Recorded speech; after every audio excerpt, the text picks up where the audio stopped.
Olá, amigos. Hoje nos encontramos mais uma vez para conversar a respeito das lições que se encontram no livro Coragem, psicografia do nosso Chico, por espíritos diversos. Hoje falaremos a respeito da lição número 25 desse livro, ditada pelo nosso Emmanuel ao Chico, que se intitula Abençoa Também. Nessa lição, nosso Emmanuel fala sobre as nossas atitudes de colaboração, de participação positiva nas situações de dor e sofrimento que obrigatoriamente acontecem com os homens aqui na Terra. Mas, antes de prosseguir com essa conversa, que parece assim muito delicada, simplesmente com cunho religioso, parece de um auto-reforço superficial, nós vamos estudar o capítulo número 4 do livro Nosso Lar, do nosso André Luiz. Nós devemos falar que a doutrina espírita não é simplesmente uma religião a mais. Kardec foi muito claro ao dizer que a doutrina espírita é uma obra de educação. O Emmanuel afirma categoricamente que a doutrina espírita é uma universidade para a vida. Ela nos ensina a viver e conviver. Muito bem. As pessoas podem dizer assim, mas João, de onde que vocês tiram esses fatos? Nós sabemos que a doutrina espírita, o Consolador Prometido, é uma sequência de revelação que se faz a seguir de Jesus. Jesus prometeu muito claramente que mandaria o Consolador Prometido, que poderia falar para a gente coisas, ensinar coisas, esclarecer coisas que não tínhamos condição de entender naquela época dele. Hoje, nós já podemos. Sabemos que o Evangelho de Jesus é uma obra de educação. A gente sabe que é uma obra de amor, de consolação, de esperança, de encorajamento, de libertação, mas é também de justiça. E a doutrina espírita, ela vem no momento oportuno, como dissemos, mostrar tudo, ressaltando que nós somos responsáveis por tudo aquilo que nos ocorre. Através de uma lei chamada Lei de Ação e Reação. Ou seja, toda atitude que nós tomarmos em relação às outras pessoas ou em relação ao meio reflete positivamente ou negativamente a nosso benefício ou em nosso detrimento. Mas nós somos responsáveis por isso. Esclarece também a doutrina espírita que a lei de causa e efeito, ela não vai frutificar numa outra encarnação. Ela é automática, ela é imediata. E é disso que o nosso André Luiz relata no seu livro, nessa lição do capítulo 4. E nós devemos dizer assim, a obra de André Luiz, a coleção Nosso Lar, não são romances. São livros didáticos na forma romanceada. Então a gente deve atentar com muito carinho a cada palavra, a cada lição, a cada conceito que ele deixa, que tem o objetivo de educar, de elucidar, de responsabilizar consequentemente a nós. André Luiz estava recolhido no Hospital do Plano Espiritual em Nosso Lar, depois de 8 anos no umbral. Ele ainda apresentava as marcas no seu perispírito da doença que o conduziu à morte na Terra. Que foi um câncer de intestino, que levou a uma obstrução intestinal, e ele veio a falecer pós-cirurgias naquela época. O Dr. Henrique de Luna diz assim: André, não fique triste, chateado quando as pessoas te chamam de suicida. Suicida é aquela pessoa que produz o próprio desencarne. Ele diz assim: você não sabia que o organismo espiritual apresenta em si mesmo a história completa das nossas ações praticadas no mundo.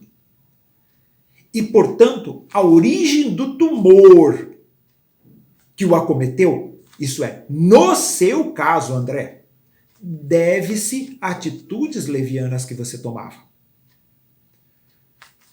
E mais ainda, talvez a doença não assumisse características tão graves se o seu procedimento mental no planeta estivesse enquadrado nos princípios de fraternidade e de temperança. Entretanto, o seu modo de conviver exasperado, sombrio, captava vibrações destruidoras naqueles que o ouviam. Você nunca imaginou, por acaso, André, que a cólera fosse manancial de forças negativas para nós mesmos? Portanto, a ausência de autodomínio, a inadvertência no trato com os seus semelhantes, que muitas vezes e frequentemente você ofendeu sem pensar, conduziram-no à esfera dos seres doentes e inferiores, agravando em muito seu estado físico. O que Dr. Henrique de Luna está dizendo? Está dizendo que a causa da doença que acometeu o nosso André teve origem nas suas atitudes. Teve origem na tua invigilância. E mais ainda, ele é muito claro ao dizer que se a atitude dele em relação às pessoas que o cercavam fosse outra, a evolução da doença seria diversa. Veja bem, a própria medicina atual, ela não sabe direito como é que funciona isso. Mas eles dizem o seguinte, que existem fatores que são a aceitação do paciente, a confiança do paciente no tratamento e nas pessoas que cuidam dele, a gratidão, o padrão de gratidão, de positividade e de alegria tem a capacidade de mudar o curso das doenças. João, mas de onde vocês tiraram tais coisas assim? A doutrina espírita criou isso? Não. Nós já dissemos que nós somos simplesmente continuidade dos ensinamentos de Jesus. E Jesus foi muito claro que o homem na Terra só terá solução quando ele for médico de si mesmo. Mas essa história do que a gente faz na lei de ação e reação resultar positivamente ou negativamente para a gente? Porque também da lei de Jesus, que diz assim, o que nós semearmos, isso também nós colheremos. E é bom saber que quando adoecemos, isso então aconteceu com a nossa colaboração.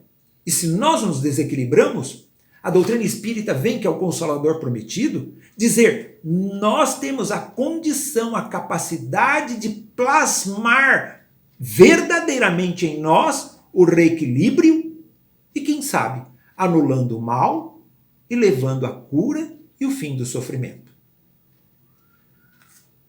Assim, nós voltamos para a lição do nosso Emmanuel, que agora enriquecida, ele diz assim, olha só, são palavras muito claras, mas assim, delicadinhas, para quem está em sofrimento. A gente não adianta falar muito para a cabeça, fala para o coração. Que ele diz assim, ó, olha, quando você estiver doente, coopera também nos procedimentos de cura, abençoando a ti mesmo. Olha só, abençoa teu coração, abençoa teu cérebro, teus olhos, teu estômago, tuas mãos e teus pés. Abençoa todas as faculdades e ferramentas que você carrega no teu corpo. Porque Deus te abençoa constantemente, a cada instante, te oportunizando até a cura de si mesmo. Abençoa o ar que que respiras.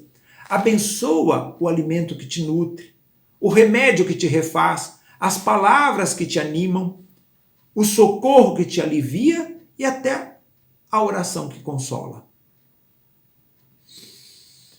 Porque junto às células doentes ou fatigadas, não te empregues o fogo da tensão nem o corrosivo do desespero.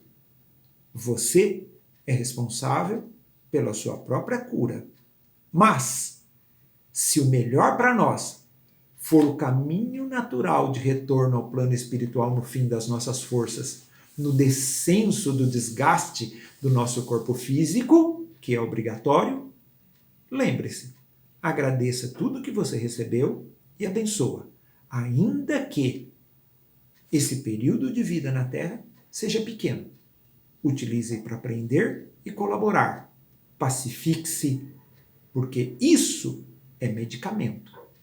Que Deus nos abençoe a cada instante e nos ilumine para sempre para receber, aceitar e conduzir, carrear para nós e para aqueles que nos cercam os elementos de cura que nós somos riquíssimos neles. Que assim seja.